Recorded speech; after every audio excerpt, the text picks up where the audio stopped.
मैं हूं अनुपम मिश्रा। कोरोना काल में उत्तर प्रदेश में पंचायत के चुनाव के परिणाम आ रहे हैं और सबकी नजरें इसी ओर पे हैं कि किस गांव में कौन जीता है, कौन प्रधान बना है, कौन जिला पंचायत सदस्य बना है।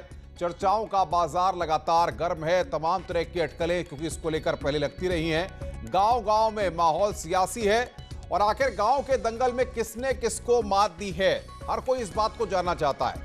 साथ ही सवाल अब यह भी है कि 21 में गांव की जनता का जो जनादेश है वो अब 22 की कहानी को कैसे लिखेगा, किस तरीके से लिखेगा, किसके पक्ष में लिखेगा, किसके खिलाफ जाएगी।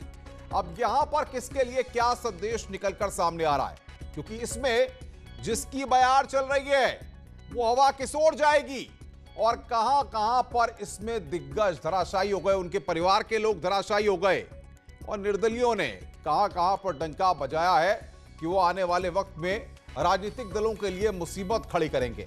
इस सब पर हम बात करेंगे। पहले इस रिपोर्ट को देखिए, फिर ग्राउंड रियलिटी को समझेंगे।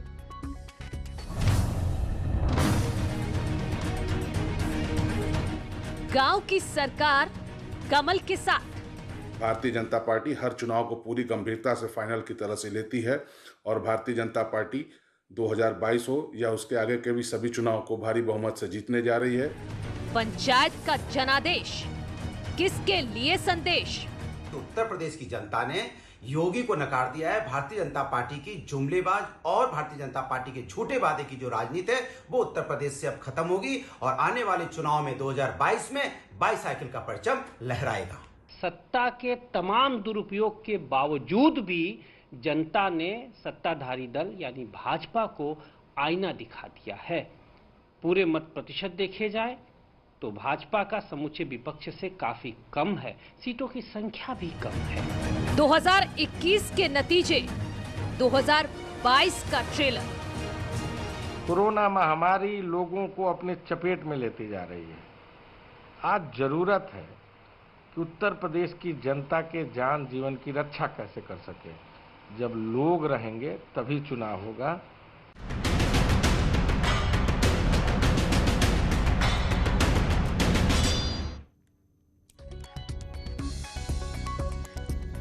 तो काउंटिंग जारी है और जो तस्वीर अब तक उभर कर सामने आ रही है उसकी भी हम बात करेंगे। आलोक अवस्थी बीजेपी के प्रवक्ता हमारे साथ जुड़ेंगे।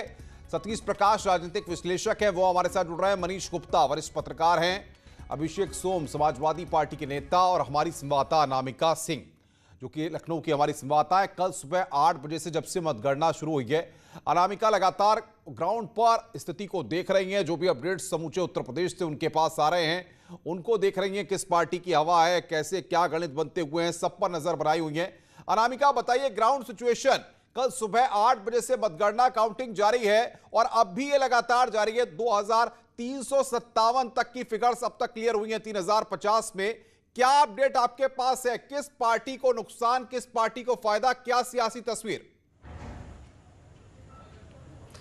देखिए अनुपम, फिलहाल जो तस्वीर है वो ये बता रही है कि भी काउंटिंग देर रात तक चलेगी, लेकिन अब तक जो रुझान या फिर जो नतीजे जिसे कहें हम वो आए हैं तो वो बहुत हद तक विधानसभा चुनाव की तस्वीर को भी दिखाई दे रहा है, सामने दिखाई दे रहा है। क्योंकि अगर देखा जाए तो वैसे बीजेपी की अगर बात करें हम तो अब तक का जो रिकॉर्ड रहा है, बीजेपी का प्रदर्शन कभी बहुत अच्छा नहीं रहा है पंचायत के चुनाव में, बशर्ते समाजवादी पार्टी का और बसपा का इससे ज्यादा बेहतर रहा है।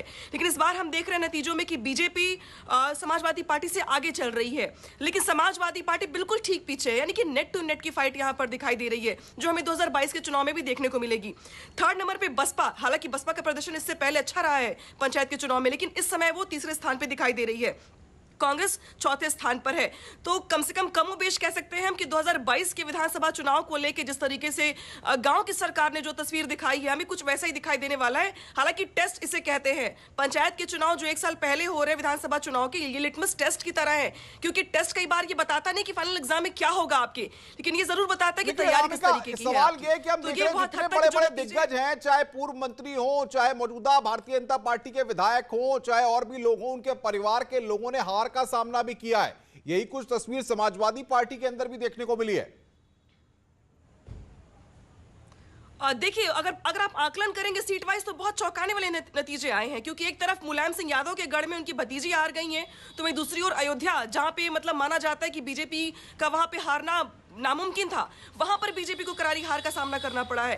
तो ये जो नतीजे आ रहे हैं वो काफी ज्यादा चौंकाने वाले भी, हैरान करने वाले भी हैं। लेकिन इतना जरूर कहना होगा कि कुछ ही महीनों के बाद विधानसभा के चुनाव भी होने वाले हैं और ये तैयारी बताएगी पंचायत चुनाव में जीत या हार की, कि आप विधानसभा चुनाव के लिए कितने तैयार हैं। और इसके लिए अगर आपको कलपुर्जे दुरुस्त करने अगर गांव में जाकर के, तो कैसे ठीक करना होगा आपको, क्योंकि बीजेपी के लिए अगर बात की जाए तो ये माना जाता है कि शहरी वोटर बहुत हद तक बीजेपी का सपोर्ट करता रहा है, लेकिन ग्रामीण क्षेत्रों में समाजवादी पार्टी का दबदबा रहा है।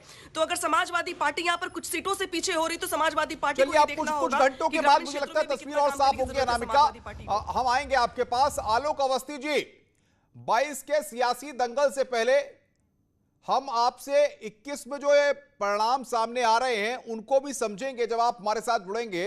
अंशु अवस्थी, मैं आपके पास आ रहा हूं। कांग्रेस पार्टी की स्थिति, जो पोजीशन है, अनामिका भी बता रही है कि चौथे नंबर पे हैं आप। तैयारी तो आपने की, प्रचार भी आपने किया, तो फिर ये स्थिति ऐसी क्यों है कि चौथे नंबर पे आपको आना पड़ा?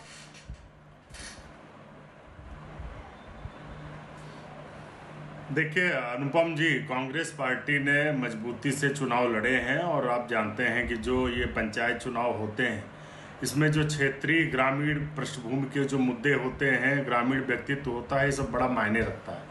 हमेशा जो पंचायत चुनाव हैं और जो राज्य के चुनाव हैं बिल्कुल इतर होते हैं, लेकिन सच्चाई ये है कि आज की स्थिति में सबसे अच्छा अगर कोई प्रदर्शन कर रहा है कांग्रेस पार्टी कर रही है। श्रीमती प्रियंका गांधी जी के नेतृत्व में लगातार जनता के मुद्दों पर लड़ाई लड़ रहे हैं और ये पूरा उत्तर प्रदेश देख रहा है कि अगर कोई जनता के मुद्दों पर लड़ाई लड़ रहा है, विपक्ष में सबसे बड़ी भूमिका निभा रहा है।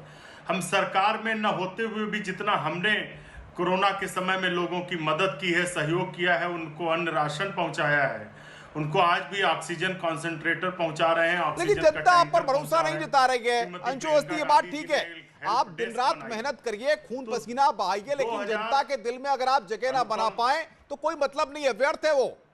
मैं आ रहा हूं, मेरे साथ अभिषेक सोम है, समाजवादी पार्टी के नेता हैं। अभिषेक सोम, जो अभी तक फिगर्स आई हैं 2357 की, आप भारतीय जनता पार्टी को कड़ी टक्कर दे रहे हैं और जो आपके खाते में जाता दिख रहा है वो ऐसा लग रहा है कि बीजेपी के साथ आप नेट टू नेट मार्जिन में है। अभिषेक सोम, रिएक्शन आपका? क्योंकि अब प्रदेश मैं आ रहा हूं अंशु अवस्थी, रुकिए, मैं आ रहा हूं आपके पास। देखिए, उत्तर प्रदेश की जनता जान चुकी है कि विकास के मुद्दों पर 2022 का इलेक्शन होना, जिसमें स्वास्थ्य, शिक्षा, रोजगार, बेरोजगारी, किसानों की कर्ज माफी, बिजली का बिल, तो ये तमाम ऐसे मुद्दे हैं जो भारतीय जनता पार्टी ने सभी वर्गों को शोषित किया है और यही इसका परिणाम हमें पश्चिम बंगाल के चुनाव में देखने को मिला कि धर्म के नाम पे आज कोई बेवकूफ बनने वाला नहीं है। मंदिर मस्जिद के नाम पे कोई बेवकूफ नहीं बनेगा, कोई नहीं लड़ाई करना चाहता।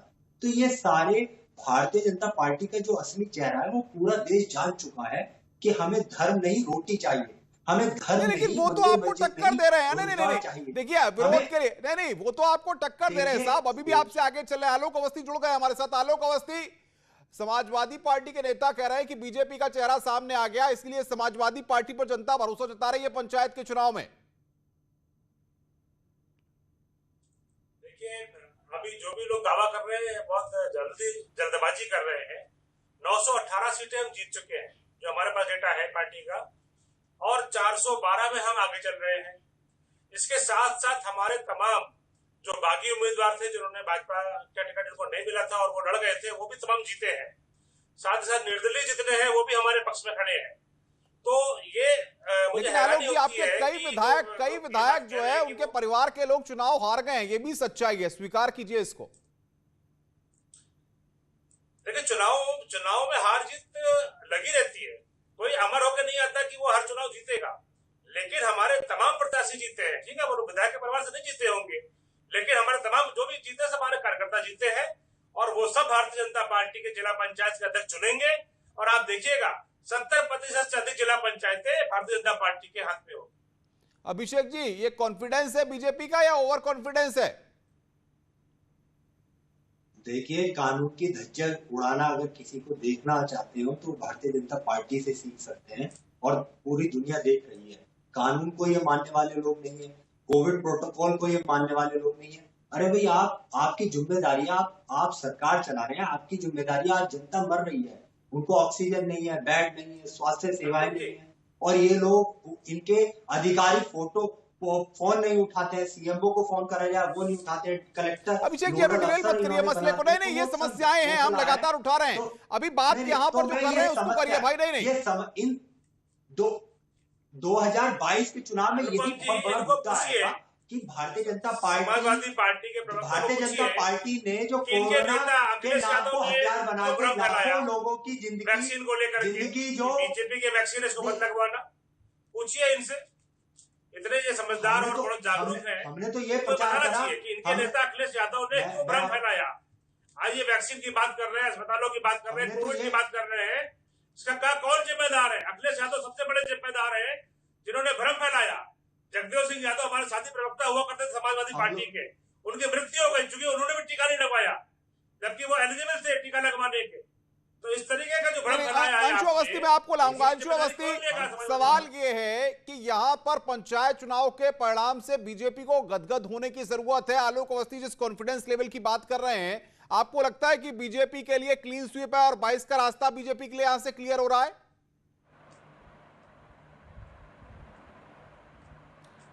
देखिए अनुपम जी, सबसे महत्वपूर्ण इस समय ये है कि जो कोरोना की महामारी है जिसमें लोगों को ऑक्सीजन नहीं मिल पा रहा, बेड नहीं मिल पा रहा, लोग बहुत परेशान हैं। सबसे ज़्यादा जरूरी ये है कि इस समय हम उनकी ज़्यादा से ज़्यादा मदद करें। और हम तो बीजेपी के साथी से भी कहेंगे कि उनकी सरकार अगर उनको थोड़ी भी जिम्मेदारी का एहसास हो तो वो भी मदद कर दें। और चुनाव में तो हमेशा दिन रात रहते ही हैं इनके प्रधानमंत्री से लेकर और इनके कार्यकर्ता, लेकिन इस समय लोगों के सहयोग की ज़रूरत है। लोगों की मदद करिए। कांग्रेस पार्टी बढ़ चढ़कर लोगों की मदद कर रही है। बीजेपी में अगर थोड़ी भी बची हो मर्यादा, थोड़ी भी अगर इनकी जिम्मेदारी का एहसास हो तो ये भी लोगों को बेड और ऑक्सीजन मुहैया करा दें। क्योंकि देखिए चुनाव की कितनी अच्छी चर्चा शुरू कर दी इन्होंने, लेकिन सच्चाई ये है कि आज उत्तर प्रदेश में कोरोना की वजह से हजारों जाने जा रही लोगों को ऑक्सीजन न मिल पाने की वजह से। और मैं तो अनुरोध करूंगा उत्तर प्रदेश के लोग भी कोरोना में ज्यादा से ज्यादा घर पर रहें, आवश्यक हो तभी बाहर लगातार हम निकलें, भी अपील कर रहे हैं। आलोक अवस्थी, सवाल यहाँ पर ये है, ये व्यवस्थाओं को लेकर आपको घेर रहे हैं, यही इसी का कारण है क्या लोगों ने समाजवादी पार्टी को भी वोट दिया है? आपके दिग्गज हार गए हैं, लोगों में निराशा है, दर्द है, पीड़ा है। देखिए सरकार बराबर जो है काम कर रही है, जनता के बीच में काम कर रही है, अस्पताल की सुविधाओं को और बेहतर कर रही है। आपको पता है कि आजादी को नहीं दिख रहा है, 70 साल नहीं दिख रहा है। तमाम जनता को जो ट्विटर पर शिकायत कर रही है, दर्ज कर रही है, उनको नहीं दिख रहा है। आलोक अवस्थी जी, स्वीकार कीजिए इस बात को। देखिए अनुपम जी, आप भी जानते हैं कि समस्याएं हैं, हम समस्याओं से इनकार नहीं कर रहे, लेकिन हम जनता का सहयोग भी चाहते हैं। उत्तर प्रदेश में तो न जाने कितने पत्रकारों की दुखद मृत्यु हो चुकी है। अरे आपका न्यूज 18 चैनल के भी कई सारे पत्रकार, कांग्रेस के प्रवक्ता बहुत अच्छे प्रवक्ता है, ज्ञानी प्रवक्ता है, अपने बारे में बात करने बेहतर रहेगा। हम लगातार जनता के बीच में जा रहे हैं। हमने लैब्स को बढ़ाया है, हमने 4 करोड़ से अधिक टेस्ट किए हैं, हम 1 करोड़ 30 लाख से अधिक लोगों को टीका लगा चुके हैं और लगातार सतीश प्रकाश, मैं आपके पास आऊंगा। सतीश प्रकाश, राजनीतिक विश्लेषक हैं आप। ये बहुजन समाज पार्टी जो एक्टिव रोल प्ले करती रही उत्तर प्रदेश की सियासत में, हमें 2012 भी याद है, 2007 भी याद है। इस बार ये जो स्थिति उभर कर आ रही है, तीसरे नंबर पे पंचायत चुनाव में अभी तक की फिगर्स पर। सतीश प्रकाश, देखिए अनुपम जी, जो आप कह रहे हैं ना, आपकी बात खुद पर खुद शंका पैदा कर। अभी अनामिका जी ने ये कहा कि बीजेपी आमतौर पे जो क्षेत्र पंचायत के जो चुनाव होते हैं उसका प्रदर्शन बड़ा खराब होता है, लेकिन आप मुझे ये बताइए कि उत्तर प्रदेश में ऐसे भाई 900,000 का आंकड़ा आलोक अवस्थी दे रहे हैं, उनके पास है फिगर्स, वो बता रहे हैं। मैं कोई अपनी फिगर तो जो बता रहा हूँ वो 2357 है कि जहाँ ऑक्सीजन की कमी से मरने वाले सबसे ज्यादा लोग हैं, मेडिकल एड है नहीं। माननीय मुख्यमंत्री जो है बंगाल के अंदर उत्तर प्रदेश की जनता के अंदर हाहाकार छोड़ करके है ना, बंगाल के चुनाव में और तमाम दुनिया में जो है प्रचार प्रसार में लगे हुए हैं। आपकी तमाम मेडिकल व्यवस्थाएं शर्मरा गई है। ऐसी स्थिति में कहीं ना कहीं जो आंकड़े आप दिखा रहे हैं ये झूठे हैं, इनके ऊपर जनता विश्वास नहीं करेगी। देखिए अनुपम जी, एक बात आप मान के चलिए, बीजेपी बड़ी मदद करी है। बताइए कौन स्वास्थ्य के क्षेत्र में आपने काम किया है? कौन सा शासन के क्षेत्र में बहुजन समाज पार्टी ने काम किया है? बता दीजिए एक भी काम कि बीएसपी ने ये काम किया है। खाली ट्विटर के ऊपर राजनीति करना, खाली फोन पर राजनीति करना, यही समाजवादी पार्टी, यही कांग्रेस, यही बसपा, तीनों का काम यही है। खाली बीजेपी एक ऐसी पार्टी है, पार्टी है तो जनता के बीच में उतर के काम कर रही है। रात भर मतगणना चलेगी साहब, उसके बाद और कुछ आएगा तो फिर कल कर लीजिएगा। थोड़ा वक्त स्क्रीन पर उसके लिए भी रखिए। अरे अपनी अपनी बात को रखिए भाई। मनीष गुप्ता, मैं आपके पास आ रहा हूं। सतीश जी, आ गई आपकी बात। मनीष गुप्ता, ये उत्तर प्रदेश का जो समीकरण है, इसको समझना किसी के लिए आसान नहीं। मैं खुद कई सालों में ये जातिगत उलझन और जातिगत समीकरण जो राजनीतिक दल साधते हैं, ये सबके समझ में आते हैं, ऐसा नहीं है समझ में नहीं आते हैं। मनीष गुप्ता, आप बताइए, ये पंचायत चुनाव के परिणाम 2022 की सियासत पर कितना असर डालेंगे? देखिए अनुपम जी, हमें ये समझना पड़ेगा कि किसी भी चुनाव को समझने के लिए पहले हमें चुनाव के स्तर को जानना होगा। अगर लोकसभा का चुनाव है, अलग मायने हैं, विधानसभा का चुनाव है, राज्यसभा का चुनाव है, या पंचायत का चुनाव है, इनके अलग मतलब हैं। अगर आप पंचायत के चुनावों को 2022 से जोड़ना चाहते हैं तो आप एक बात समझ लीजिए कि कृषि कानूनों का अगर सबसे ज्यादा विरोध और जिस पर सबसे ज्यादा झंझावात हो रहा था वो हरियाणा, पंजाब और उत्तर प्रदेश था। अब अगर उत्तर प्रदेश में, जैसा कि अनामिका जी ने शुरू में बताया कि पंचायत चुनावों में भारतीय जनता पार्टी कभी स्ट्रांग प्रदर्शन नहीं कर पाई थी, और कहा भी जाता है कि भारतीय जनता पार्टी इनिशियली शहरी लोगों की पार्टी है। अगर ऐसे में आज अगर नंबर 1 के स्थान पर खड़ी है तो कहीं ना कहीं कृषि कानूनों पर एक मोहर सी लगती दिखाई देती है। और अगर कृषि कानूनों के विरोध के बावजूद अगर वो 1 नंबर पर खड़ी है तो आप सीधे सीधे ये समझें कि 2022 के चुनावों में तब तक 2 साल हो चुके होंगे, 2-3 फसलें हो चुकी होंगी। कृषि कानूनों के लाभ अगर जनता को मिलने लगे, ये एंगल इतना आसानी से बचाने वाला नहीं है। पश्चिमी उत्तर प्रदेश के आंकड़े आ जाएं और बाकी आ जाएं तब मुझे लगता है ज्यादा होगा। अभिषेक जी, आप बताइए, क्या मनीष जी की बात से सहमत है आप? किसानों का कृषि बिल को लेकर के जो तर्क किनारे की कोशिश हो रही है, आप बताएंगे कि उत्तर प्रदेश की जनता की मजबूरी है कि वो जो है बीजेपी को इसलिए वोट दे रही है ताकि मैं बात पूरी कर लूं, आप अपनी बात। मुख्यमंत्री सब पार्टी के रहते हैं, ऐसी कोई मजबूरी नहीं होती है।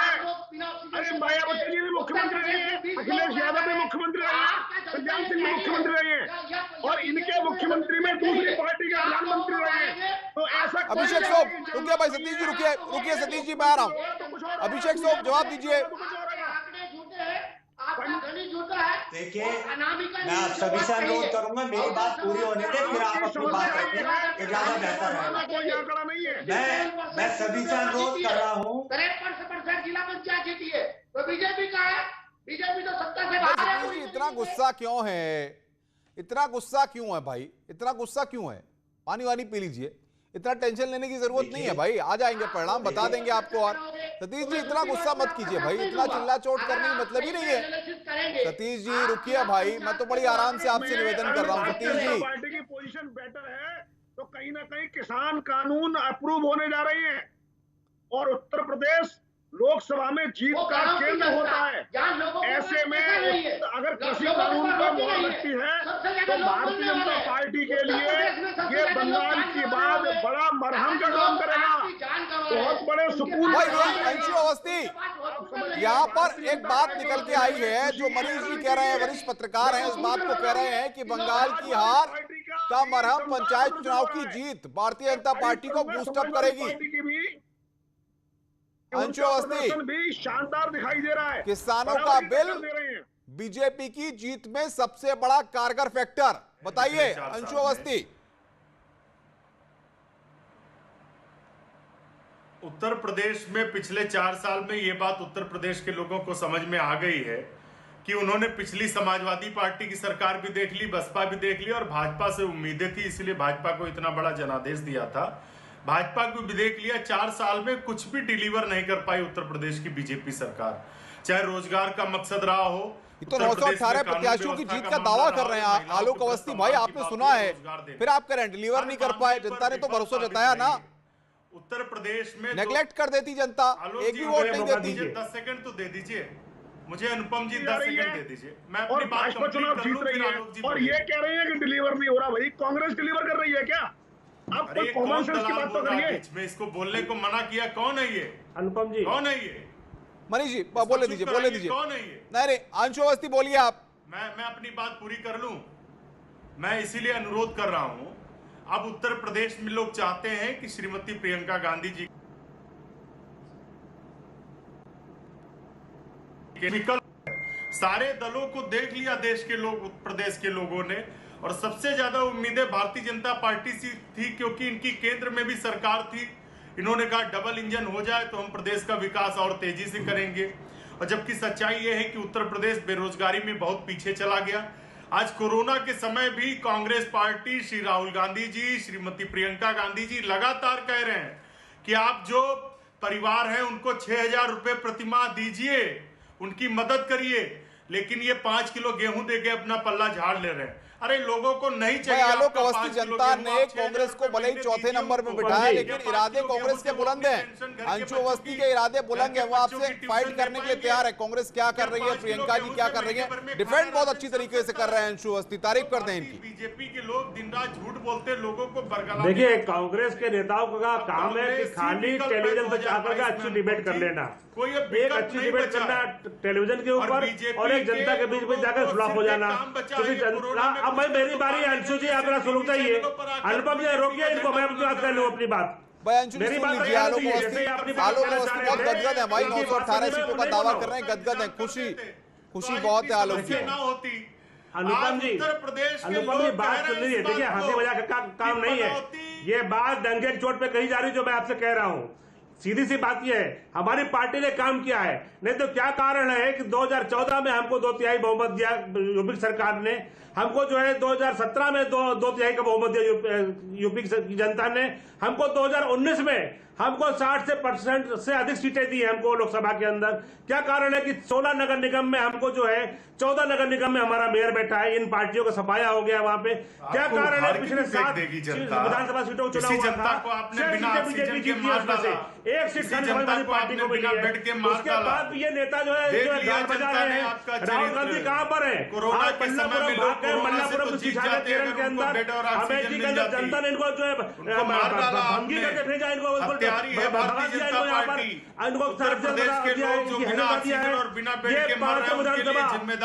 विधानसभा बीजेपी अमेठी के अंदर, अमेठी लोकसभा है, इनकी प्रियंका वाड्रा का नेता कहाँ गई? इनकी श्रीमती प्रियंका वाड्रा कहाँ गई? उन्होंने हरवा दिया अपने भाई को, अपने भाई रुक जाइए, इतना अखाड़े का इतना जो नॉन स्टॉप बोलेंगे आप, तो भैया सोचना पड़ेगा जनता को भी कि किसको सुने किसको ना सुने। अभिषेक सोम, आलोक अवस्थी जो तर्क गिना रहे हैं, जो बातें गिना रहे हैं, समाजवादी पार्टी इन्हें टक्कर दे रही है पंचायत के दंगल में, 2022 को लेके आप क्या उम्मीद लगाए हैं? ये परिणाम आपके लिए कितना उम्मीद लेकर आते हैं 2022 में, 2022 के दंगल में? जवाब दीजिए। देखिए इतने बेशरम लोग हैं, मैं तो कहूंगा इनके सांसद, विधायक और मंत्री, मुख्यमंत्री, प्रधानमंत्री, अगर जनता इनसे खुश है तो इनको अस्पतालों में जाना चाहिए और वहां की जनता से सवाल पूछना चाहिए, आप लोग हमसे खुश हैं या नहीं है। मैं दावा करता हूं इनकी औकात नहीं है वहां पे खड़े होने की। भाई इस तरह के शब्दों का इस्तेमाल मत करिए, नहीं इस तरह के शब्दों का आप इस्तेमाल मत करिए अभिषेक जी। नहीं बिल्कुल शब्द नहीं है, क्या जनता मर रही है और आप इनको 2022 है दर्द है, लेकिन शब्दों का तो मर्यादित शब्दों का इस्तेमाल करिए। या भ्रम फैला वैक्सीन के बारे में बिल्कुल शर्म आनी चाहिए आपको। प्रार्थना कर रहा हूँ कि आप आपके नेता को माफी मांगनी चाहिए जनता के बीच में जाकर के। किस तरीके से भ्रम फैलाया, वैक्सीन भाजपा वैक्सीन बताया, हमारे वैज्ञानिकों के प्रयास को उन्होंने कहा कि भाजपा देश को गुमराह किया, तमाम के लोगों को खड़ा किया, तमाम पार्टी के नेता कोरोना से पीड़ित है, जो आपके समर्थक है, अखिलेश यादव स्वयं कोरोना से पीड़ित हुए, तो ये किस तरह का वो किया है? आप किस तरीके से समाज को बिगाड़ा, किस तरीके से समाज को जो है बरगलाया, किस तरीके से अभिषेक सोम नहीं रुकिए भाई, आ गई बात आ गई। सतीश प्रकाश सवाल ये है कि अब 21 में जो होना था वो हो गया और बाकी जो हो रहा है वो हम अपनी आंखों से देख रहे हैं, जो तस्वीरें हैं वो सबको दिखाई दे रही हैं। कल सुबह तक इस पंचायत चुनाव की मतगणना पूरी होने के बाद जो फाइनल फिगर है वो भी सामने आ जाएंगी। सतीश जी सुन लीजिए, हड़बड़ाहट मत करिए, बैठा हूं सवाल करने के लिए बैठा हूं, सुन लीजिए। सवाल यह है कि अब 22 का रास्ता तय होगा। कोरोना काल में जो चीजें देखने को मिली हैं ये भी एक फैक्टर बनेंगी। कितने असर डालेंगे ये परिणाम, जवाब दीजिए। नहीं, देखिए अनुपम जी, निश्चित रूप से उत्तर प्रदेश के जो हालात हैं वो पूरे देश में, हालांकि पूरे देश के हालात बहुत बेहतर नहीं है, लेकिन उत्तर प्रदेश के हालात जिस तरीके से है और सरकार अपनी जो नाकामियां हैं उनको छुपा रही है, कहीं ना कहीं सरकार को नाकामियों को मानना चाहिए। अभी भी समय है। 2022 में बहुजन समाज पार्टी भी इलेक्शन लड़ेगी, सपा भी इलेक्शन लड़ेगी, बीजेपी भी इलेक्शन लड़ेगी, लेकिन पहला काम ये होना चाहिए कि प्रदेश की जनता को जो उचित है इस महामारी के टाइम में, ये प्रदेश सरकार की जिम्मेदारी है, वो सत्ता में भी है और उसकी नैतिक जिम्मेदारी भी बनती है कि वोट चाहे लोग जिसको अच्छा लगेगा, जिसका काम अच्छा लगेगा, लोग वोट उसको देंगे। लेकिन पहला काम यह है कि उत्तर प्रदेश की जनता को जिस तरह के हालात है, ऑक्सीजन से लोग पूरे उत्तर प्रदेश में 20 लोग अपनी जान गंवाते हैं, दवाइयां लोगों के पास नहीं है, मेडिकल सुविधा लोगों के पास नहीं है। इन हालात में उत्तर प्रदेश सरकार की ये जिम्मेदारी बनती है। सरकार पूरी व्यवस्था कर रही है, ऑक्सीजन के लिए हम लोगों ने पूरी व्यवस्था करी है, विदेशों से आयात किया है ऑक्सीजन। ऑक्सीजन के टैंकर देश में कम थे, हमने ऑक्सीजन के टैंकर बनाए हैं। 32 से अधिक जो है ऑक्सीजन संयंत्र हमारे अस्पतालों में काम कर रहे हैं। 39 से अधिक संयंत्र जो है हमारे लग रहे हैं इस समय। 54 से अधिक संयंत्रों के हमारे पास जो है प्राइवेट सेक्टर से आया हुआ है।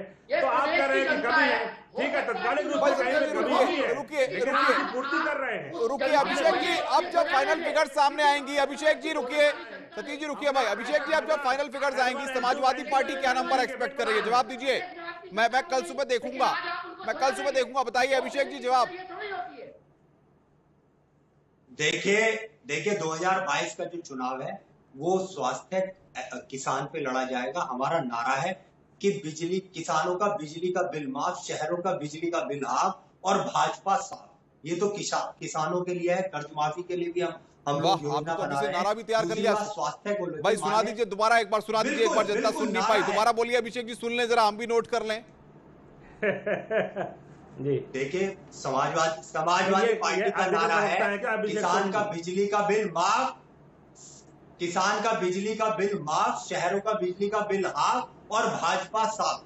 उत्तर प्रदेश मनीष जी 30 सेकंड एक छोटा सा रिएक्शन। मनीष जी क्या कहेंगे आप इस नारे पर, ये अभी से 2022 का रोड मैप? कि इस तरीके से जनता को लुभावने वाले नारे निश्चित रूप से जनता को अपील करते हैं, तो कोई बड़ी बात नहीं है कि इसका लाभ समाजवादी पार्टी को मिले। कहीं ना कहीं भारतीय जनता पार्टी को भी कोई ना कोई बहुत शुक्रिया आप सबका हमारे साथ होने के लिए। तो 21 के पंचायत चुनाव के परिणाम से दलों ने अभी से 22 का रास्ता तय करना शुरू कर दिया है और कुछ इशारे भी सामने आने लगे हैं, लेकिन वक्त ही तय करेगा कि जनता का जनादेश किसके पक्ष में जाता है। बहुत बहुत शुक्रिया आप सबका हमारे साथ जुड़ने के लिए और महाबहस देखने के लिए। आगे की खबरों के लिए चलते हैं मेरी